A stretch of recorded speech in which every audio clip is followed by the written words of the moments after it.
ಪರಿಷತ್ ಚುನಾವಣೆಯ ಅಡ್ಡ ಮತದಾನದ ವಿಚಾರವಾಗಿ ಧರ್ಮಸ್ಥಳದಲ್ಲಿ ಬಿಜೆಪಿ ಶಾಸಕಾಂಗ ಸಭೆ ನಡೆಸಲಾಗುತ್ತೆ ಅನ್ನುವಂತ ಮಾಹಿತಿ ಬರ್ತಾ ಇರುವಂತದ್ದು. ಹಾಗಾಗಿ ಧರ್ಮಸ್ಥಳದಲ್ಲಿ ಈ ಒಂದು ಅಡ್ಡ ಮತದಾನದ ಅಗ್ನಿ ಪರೀಕ್ಷೆ ನಡೆಯುತ್ತಾ ಅನ್ನುವಂತ ಪ್ರಶ್ನೆಗಳು ಉದ್ಭವ ಆಗಿರುವಂತದ್ದು. ಆತ್ಮಸಾಕ್ಷಿಯ ಮೂಲಕ ಅಡ್ಡ ಮತದಾನ ಮಾಡಿದವರನ್ನ ಪತ್ತೆ ಹಚ್ಚೋದಕ್ಕೆ ಬಿಜೆಪಿ ಮುಂದಾಗಿದೆ. ಸಭೆ ನಡೆಸೋದಾಗಿ ಬಿಜೆಪಿ ರಾಜ್ಯಾಧ್ಯಕ್ಷ ಬಿವೈ ವಿಜಯೇಂದ್ರ ಅವರು ಹೇಳಿಕೆಯನ್ನ ಕೂಡ ನೀಡಿದ್ದಾರೆ. ಇಲ್ಲಿ ಶಾಸಕಾಂಗ ಸಭೆಯಲ್ಲಿ ಸವಿವರವಾಗಿ ಚರ್ಚೆ ನಡೆಸುವಂತಹ ಸಾಧ್ಯತೆ ಇದೆ.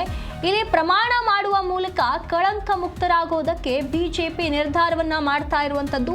ಹಾಗಾಗಿ ಈ ವಾರದಲ್ಲೇ ಧರ್ಮಸ್ಥಳದಲ್ಲಿ ಬಿಜೆಪಿ ಶಾಸಕಾಂಗ ಸಭೆಯನ್ನ ನಡೆಸಲಾಗುತ್ತೆ ಅಂತ ಹೇಳಲಾಗ್ತಾ ಇರುವಂತದ್ದು. ಇಲ್ಲಿ ಸಾಕ್ಷಿ ಸಹಿತ ಪತ್ತೆ ಮಾಡೋದು ಅಸಾಧ್ಯವಾಗಿರುವಂತದ್ದು. ಹಾಗಾಗಿ ಆತ್ಮಸಾಕ್ಷಿಯ ಮೂಲಕ ಪತ್ತೆ ಹಚ್ಚೋದಕ್ಕೆ ಬಿಜೆಪಿ ಮುಂದಾಗಿದೆ ಅಂತ ಹೇಳಲಾಗ್ತಾ ಇರುವಂತದ್ದು. ಈ ಒಂದು ಸಭೆಯಲ್ಲಿ ಆಣೆ ಪ್ರಮಾಣ ನಡೆಯುತ್ತಾ ಅನ್ನುವಂಥ ಪ್ರಶ್ನೆಗಳು ಉದ್ಭವವಾಗಿರುವಂಥದ್ದು.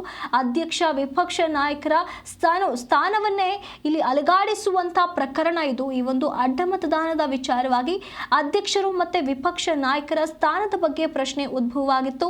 ಇವರು ಸರಿಯಾದ ರೀತಿಯಲ್ಲಿ ಕಾರ್ಯನಿರ್ವಹಿಸ್ತಾ ಇಲ್ಲ, ಹಾಗಾಗಿ ಈ ಎಲ್ಲ ತಪ್ಪುಗಳಾಗಿವೆ ಅನ್ನುವಂಥ ಆರೋಪಗಳು ಕೂಡ ಕೇಳಿ ಬಂದಿತ್ತು. ಒಂದು ಕಡೆ ಹೈಕಮಾಂಡ್ ಈ ಎರಡು ಸ್ಥಾನಗಳೇನಿವೆ ಇದೆರಡು ಸ್ಥಾನಗಳನ್ನ ಬದಲಿಸಿ ಬಿಡ್ತಾವ ಅನ್ನುವಂಥ ಆತಂಕ ಕೂಡ ಇತ್ತು. ಹಾಗಾಗಿ ಈ ಒಂದು ಪ್ರಕರಣವನ್ನ ತುಂಬಾ ಕೂಲಂಕುಷವಾಗಿ ಸೂಕ್ಷ್ಮವಾಗಿ ಹ್ಯಾಂಡಲ್ ಮಾಡಬೇಕಾಗಿರುವಂತಹ ಕಾರಣ ಈಗ ಧರ್ಮಸ್ಥಳದಲ್ಲಿ ಒಂದು ಶಾಸಕಾಂಗ ಸಭೆಯನ್ನ ನಡೆಸೋದಕ್ಕೆ ಬಿಜೆಪಿ ಮುಂದಾಗಿರುವಂತದ್ದು. ಈ ಒಂದು ಪ್ರಕರಣ ಪಕ್ಷವೇ ತಲೆ ತಗ್ಗಿಸುವಂತೆ ಮಾಡಿರುವಂತದ್ದು. ಹಾಗಾಗಿ ಇದನ್ನ ಯಾರು ಈ ರೀತಿಯಾಗಿ ಮಾಡೋದಕ್ಕೆ ಕಾರಣ, ಇದರ ಹಿಂದೆ ಯಾರ ಕೈವಾಡವಿದೆ ಅನ್ನೋದನ್ನ ಪತ್ತೆ ಹಚ್ಚಲೇಬೇಕು ಅಂತ ಹೇಳಿ ಬಿಜೆಪಿ ಮುಂದಾಗಿರುವಂತದ್ದು. ಹಾಗೆ ಅವರ ವಿರುದ್ಧ ಕಠಿಣ ಕ್ರಮವನ್ನ ಕೈಗೊಳ್ಳಬೇಕು ಅನ್ನುವಂಥ ಉದ್ದೇಶದಿಂದ ಈ ಒಂದು ಶಾಸಕಾಂಗ ಸಭೆಯನ್ನ ನಡೆಸಿ ಇಲ್ಲಿ ಆಣೆ ಪ್ರಮಾಣ ಮಾಡಿಸಬಹುದು ಅನ್ನುವಂಥ ಮಾತುಗಳು ಕೇಳಿ ಬರ್ತಾ ಇರುವಂಥದ್ದು.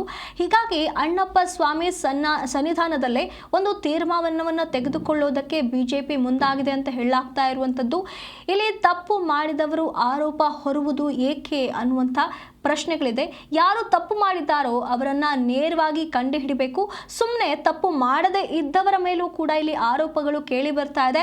ಎಲ್ಲ ಶಾಸಕರ ಮೇಲೂ ಕೂಡ ಅನುಮಾನ ಪಡುವಂತೆ ಈ ಒಂದು ವಾತಾವರಣ ಸೃಷ್ಟಿ ಆಗಿರುವಂಥದ್ದು. ಹಾಗಾಗಿ ಪ್ರತ್ಯೇಕವಾಗಿ ಯಾರು ತಪ್ಪು ಮಾಡಿದ್ದಾರೋ ಅವರನ್ನೇ ಕಂಡು ಹಿಡಿಯೋದಕ್ಕೆ ಬಿಜೆಪಿ ಮುಂದಾಗಿದೆ.